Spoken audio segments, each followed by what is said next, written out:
Well, yeah. What's the best subwoofer out there, guys? That's what I want to know. I saw this debate earlier, and I really want to know what's the best subwoofer. Yeah. I'm going to tell y'all my opinion on what's the best subwoofer. The one that you can afford. Yep.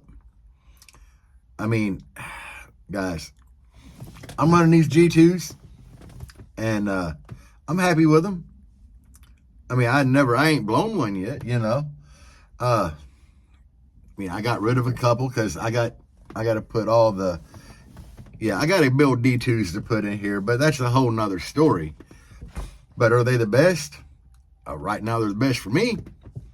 You know, we live in a society where everybody wants better than what they have. And that really is a downfall a lot of times. You know, it's like somebody might be out there with a couple Boss subs in their car. You know, they shit beaten. But they want Scar, you know, or they want something, you know, better than what they have. And then you get somebody that has Scar and they want Sundown. You know, you could have somebody that's got Sundown, they want DC or DD. It's a never-ending cycle. But when I saw this post about what's the best sub out there, you know, I did see a lot of recommendations on there, but nobody really gave the right answer. One person did say what you can afford. He was the right guy. But they totally missed the whole concept of best sub for what? You know, best sub for what? Are you trying to burp? Are you trying to play lows? Are you trying to get windy? Are you trying to just be extremely SQ musical? I mean, there's 100 different categories that'll like provide 100 different logical answers. But at the end of the day, the answer is just straight up gonna be whatever you can afford that makes you happy. That's the whole issue with car audio sometimes is, one, everybody wants better than what they have, but it's people pushing them to that, really, you know. It's like you could be at a show and, you know, you could have some pretty cheap subs back there, but your shit's beating, sounding good, and somebody might want a demo, and when they're like, what you running for subs, you tell them, and they'll be like, never mind, you know. Nah, it ain't like that. I mean, it is like that, but it shouldn't be like that. Everybody should just be, you know, understanding of what other people have. I've said it before, you know, there's always going to be guys that have to run budget stuff because, you know, you might have a younger dude that's got a couple kids at home and, you know, he's working his ass off to support them and he can't really afford the higher end audio, but he's still a bass head and he just gets what he can afford for some bump in the car for, you know, that drive to work. He probably stressed having a couple kids, you know. It happens. I can see it. But yeah, the best sub's pretty much whatever you can afford, guys. Don't worry about what other people have. It's always good to have dreams and want better, you know, if you are so inclined to do that. You know, right now I got these G2 Genesis in here. I like them. They've been great to me. But when I was down in Texas at G2 headquarters, Paul is working on building some really big monster subs. You know, some 4-inch coil monsters, really heavy, really big. Do I want 6 of them bad boys? You're damn right I want 6 of them. Why? 'Cause there's nothing wrong with ever, you know, trying to move up. But will I be able to afford them? That I don't know. It's probably going to be doubtful, to be honest with you guys. I mean, I'm a bass head. I work. I pay rent. I buy groceries. I pay electric. I pay water. I pay cable. I pay credit card bills. You know, I pay gas, insurance. I'm just like you guys.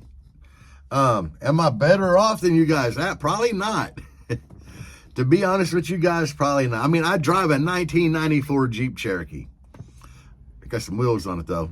But, you know, at the end of the day, man, I work and pay bills just like you guys do. Do I do YouTube? I make a little bit of money here, not a lot. I usually take what money I make off of here and put right back into the Jeeper Blazer. You know, that's how it rolls, you know. Like, I have Patreon. You guys see me. I saved up my Patreon for months and months and months, and then use that money to buy an alternator for this thing. That's what I do. I mean, I'm sure the majority of you guys can understand working and saving. That's just how it is. But I started the woofer shop, and right now it ain't really making me no money. I've made a couple sales on there. Thank you guys. But profit margin wise, the site it's starting to pay for itself. I probably broke even on it so far. I had to buy the woofershop.com. I had to buy that, you know. And then I don't understand that when you buy something, it should be yours. But, you know, in a year or two, I think I have to pay for the domain name again. I should own the domain name. I don't get it. But then there's like monthly fees for the woofer shop. It is what it is, guys. You start a business. Let's see. I got a firm on there because some of you guys in the comments that you said, you balling on a budget. Hell, that's what we're discussing, is balling on a budget. Now, I got a firm. This stuff's really, it's a chore jumping through all these different hoops, guys. But I got a firm on there. It's at the very end of checkout. You can choose a firm, fill out an application, get approved, buy some stuff. So we got that. For people that want the short term, there is shop pay in 4 on there. I mean, they break it up in 4 payments. Anybody's credit is pretty much approved on that pay in 4, I believe. Like, your bad credit can have bad credit, and you'd probably get approved for that. Anyway, that stuff's costly. They just, like a firm, they take 6% of your profit off the top. But anyway, we're not here talking about that. I'm just letting y'all know what I got updated. I'm still trying to add DS18 and stuff. But, yeah. What the hell were we talking about? See, that's old age creeping up on me, guys. No, I know what we're talking about. We're basically talking about the best sub. And my answer is always going to be whatever you can afford. Best amplifier, whatever you can afford. If you've seen my videos, or if you're new here, check out some of my other videos, because I've ran tar amps. I set world records with tar amps. I gave Wendy demos with tar amps. Budget, guys, you can get loud on a budget. I mean, it's going to be hard if you're down there in the Boss and like dual budget. It's going to be a little harder. Kicker, I've always been a fan of Kicker. Y'all know that.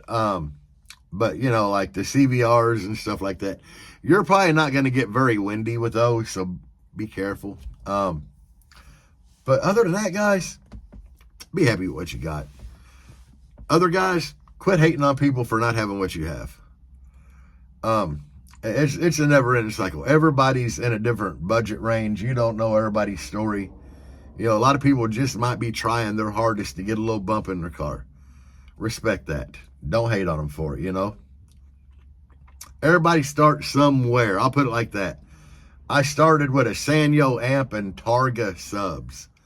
And to this day, I've been looking for a amp like my old Sanyo 4-channel amp. I believe that thing was like 2x20 and 2x50. It was a 4-channel. And it ran my whole system, and a black Sanyo amp. I've scoured eBay. I've looked to the ends of the earth and can't find one. I really like to have one, though. You know how the old home audio speaker connections had like red and black tabs that you push up and put the wire in and let go? I remember it had those on it, so it's just hard to even find a Sanyo car audio amp now.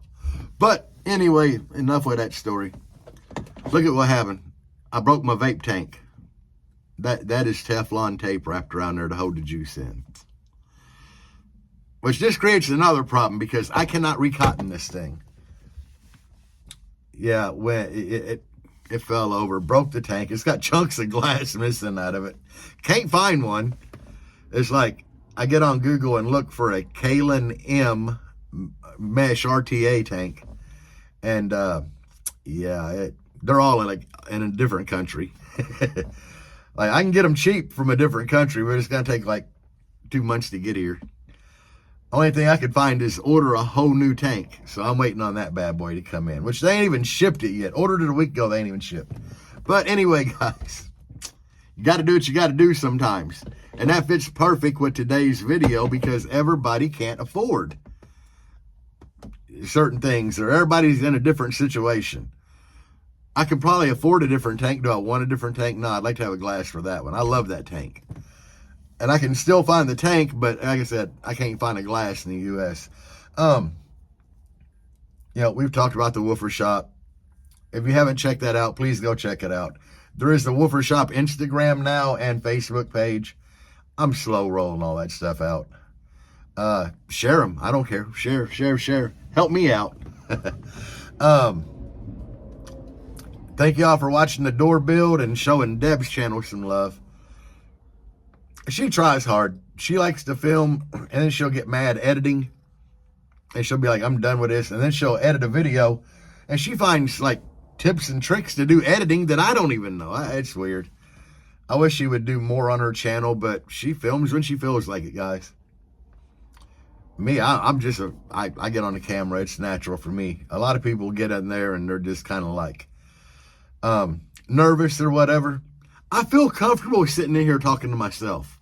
Don't bother me at all. Some people find that a little weird to do, you know, but it is what it is. But I think her door build is going to be really nice. So far, it's went really smooth. I think a lot of people are going back and watching it because they want to build their own doors. And as I said before, it's tricky, it's tedious, it's time consuming, depending upon the finish that you want. I had a guy, Paul, he called me yesterday. He's a buddy of mine from up in North Carolina. He watches the channel, obviously, but he called me yesterday. And we talked a little bit about doing the doors. And I've said it in another video, I said here, the way that I did Deb's doors are the way that Magic Sound does a lot of his doors. Magic Sound's a YouTube channel. It's a guy in Russia. He does phenomenal fiberglass work. And, you know, you kind of start out taping the whole door up, or the door panel, and then you lay down like resin and chop mat to build a frame that's molded to the door, and then you build on that frame and then bolt it to the door. What I bolted the whole finished thing to the door with is just like short self-tappers. They work really good. They hold everything. For people that want to know how I started and got that fiberglass base, I might have videos on here about it way back. I don't know. I know Magic Sound's a good channel to watch to learn to do fiberglass work. And Sprayway Customs, I've mentioned him before.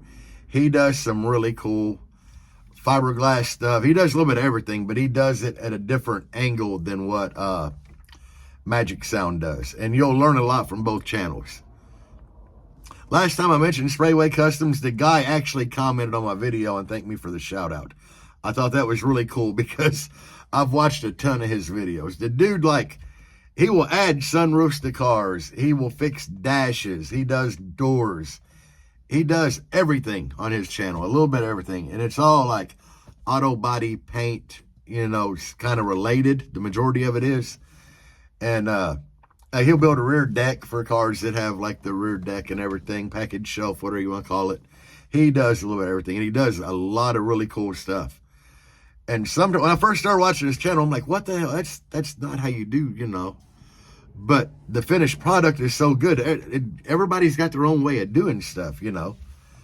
I was watching Magic Sound's videos first, and I got used to the way he did things. And when I watched Sprayway Customs, I was kind of blown away because the finished product is awesome on both of these guys.